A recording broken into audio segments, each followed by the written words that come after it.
संविधान लागू होने के 70 वर्ष बाद संविधान के लिखित स्वरूप था उसकी ज़मीनी हकीकत विषय पर जननी वर्ल्ड फाउंडेशन के माध्यम से संचार मीडिया के द्वारा एक संविधान का सर्वे कराया जा रहा है, जिसमें एक गेस्ट आए हैं गजराज जी।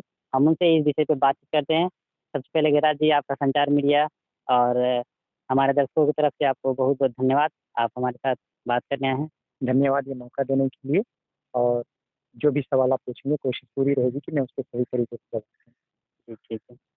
संविधान लागू होने के 70 वर्ष बाद संविधान के लिखित स्वरूप था उसकी ज़मीनी हकीकत विषय पर ये संचार मीडिया के माध्यम से सर्वे कराया जा रहा है। क्या आप अपने विचार हमारे साथ शेयर करना चाहते हैं? बिल्कुल, बिल्कुल। ठीक है। देश में संविधान लागू होने के साथ-साथ विधि एवं विधान का शासन लागू किया गया है। इसका मतलब है देश की संपूर्ण व्यवस्था संविधान एवं कानून के अनुसार चलेगी। जी। जैसे कि इसका एक महत्वपूर्ण प्रावधान है, विधि का शासन यानी कानून की नज़र में सभी एक समान हैं और सभी लोगों को कानून का एक समान संरक्षण मिलना है। क्या वास्तव में कानून और प्रशासन द्वारा सभी के साथ एक समान व्यवहार किया जाता है? धन्यवाद रितेश जी ये सवाल पूछने के लिए। हालाँकि मैं आपको बता दूँ, जैसे आपने बोला, ये हमारे फंडामेंटल राइट का आर्टिकल 14 है, जिसमें हमें ये कहता है equality before law and equal protection of law. तो इसके तहत हमारे संविधान में चाहे वो ऊँचा हो या बड़ा हो, एक समान हमें ट्रीटमेंट करने की संविधान हमें परमिशन देता है। लेकिन अनफॉर्चुनेटली दुविधा ये है कि अगर आज हम देखें तो कहीं न कहीं ये हमारे कॉन्स्टिट्यूशन के अगेंस्ट है। जैसे कि अगर आप देखें इस कोविड के दौरान इनकम इनक्वालिटी का इतना इतना डिफरेंस आ गया कि वहाँ पे गरीब और अमीर में काफ़ी ज़्यादा फ़र्क आ गया। तो मेरे हिसाब से भले संविधान को लागू हुए 70 साल हो गए, कहीं न कहीं अभी और ज़रूरत है कि संविधान में जो लिखित शब्दें हैं, वो उसको ज़मीनी स्तर पे और बेहतर तरीके से लाने की ज़रूरत आवश्यकता है।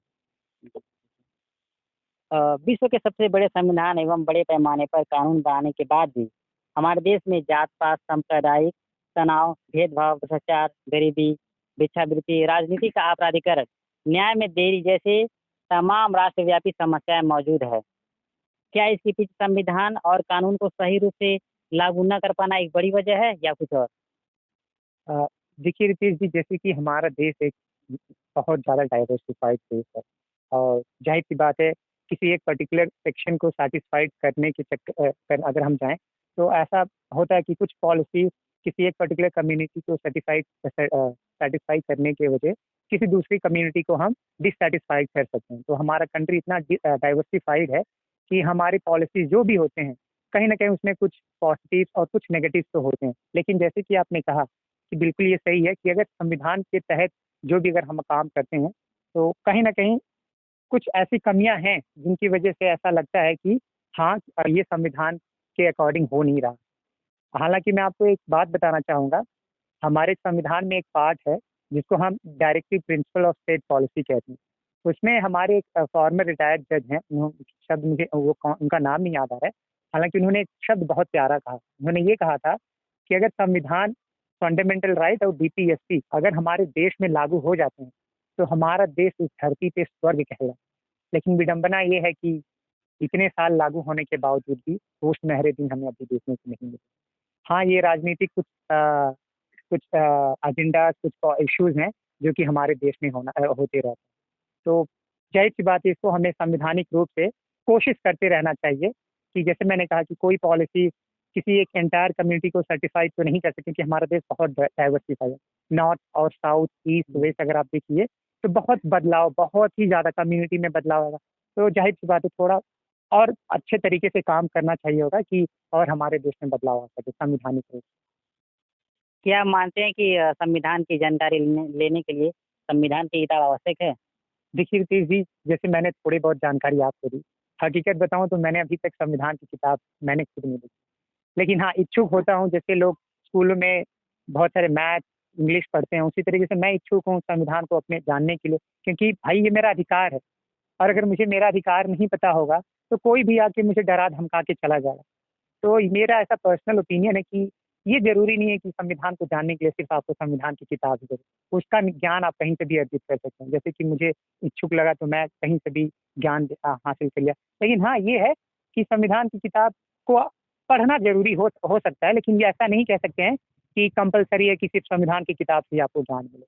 ज्ञान आप कहीं से भी अर्जित कर सकते हैं।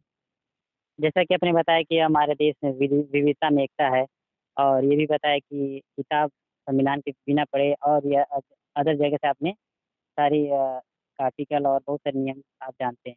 तो हमारे दर्शकों को बताएंगे कि आपने ये सब जानकारियाँ कहाँ से पढ़ी हैं और कहाँ से जानी, ताकि बिना संविधान के भी कई लोग जानकारी प्राप्त कर सकें।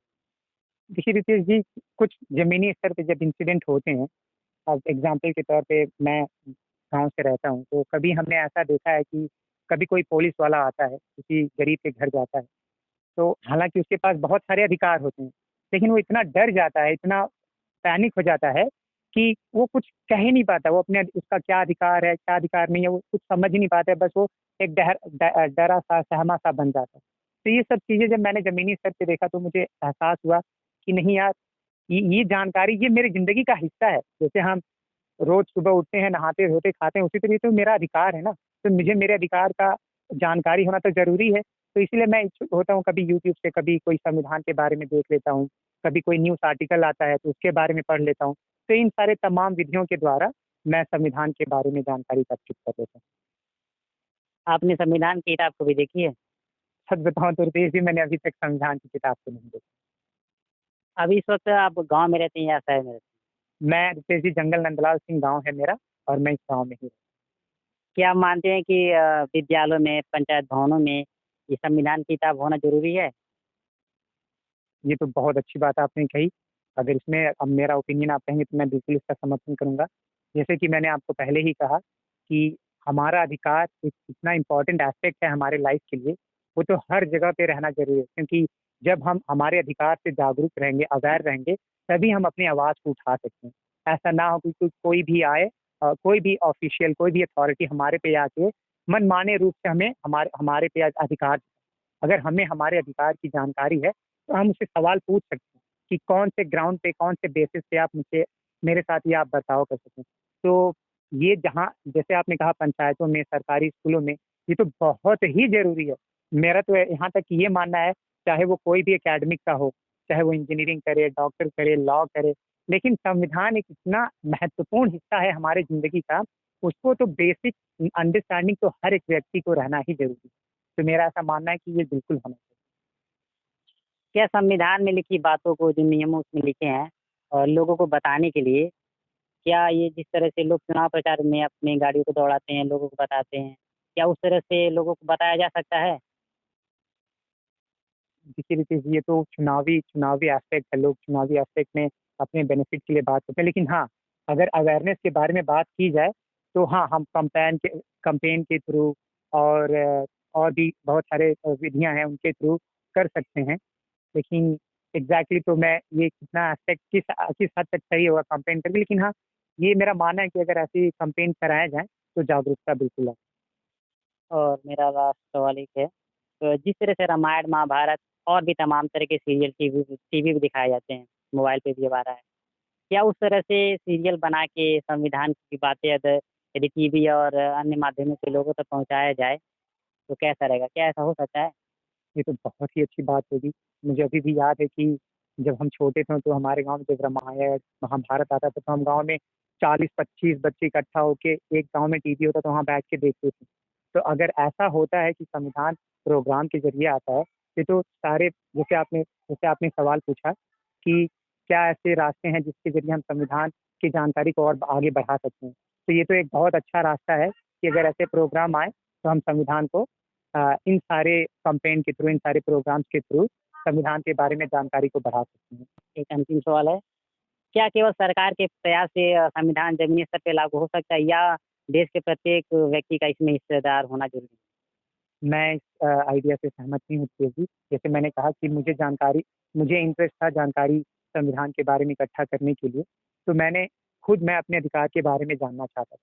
तो अगर ऐसे हर व्यक्ति अपने अधिकार के बारे में विचार करे, सोचे कि मेरे पे कोई पुलिस वाला आके, कोई गवर्नमेंट ऑफिशियल आके, कोई अथॉरिटी आके मनमाने रूप से अपने तरीके से जबरदस्ती ना कर सके, तो मैं अपने अपने अधिकारों की रक्षा करने के लिए मैंने स्वयं जानकारी सीखा। ये ऐसा जरूरी नहीं है कि सिर्फ सरकार ही आके आपको संविधान के बारे में बताए। अगर आप इच्छुक हैं अपने अधिकार के बारे में जानने के लिए, तो आप बिल्कुल आप अपनी मर्जी से स्वयं संविधान को जानें। जो समय चल रहा है जो स्थिति है इस समय की, क्या लगता है कि पूर्ण तरह की संविधान कब तक लागू हो जाएगा? इसका तो मैं कोई एग्ज़ैक्ट समय तो रितेश जी बता नहीं सकता हूँ, लेकिन हाँ, अगर हम भारत के नागरिक खुद ज़िम्मेदार बने और अपने अधिकारों को जानने की इच्छुक रखें, तो मुझे ऐसा उम्मीद है कि आने वाले कुछ समय में हम बिल्कुल संविधान संविधान हमारे भारत में अच्छे तरीके से लागू हो सकता है और इसकी जानकारी लोगों तक पहुँच सकती है। तो ठीक है, आप देख रहे हैं गजराज जी थे जिन्होंने हमारे साथ अपनी बातों को रखा, अपने विचारों के साथ हमारे साथ बात की। आपका बहुत-बहुत धन्यवाद। धन्यवाद रितेश जी, ये मौका देने के लिए मुझे।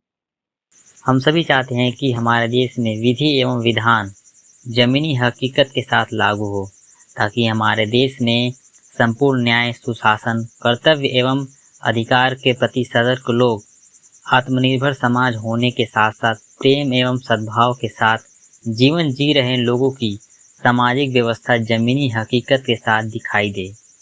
वीडियो देखने के लिए बहुत बहुत धन्यवाद।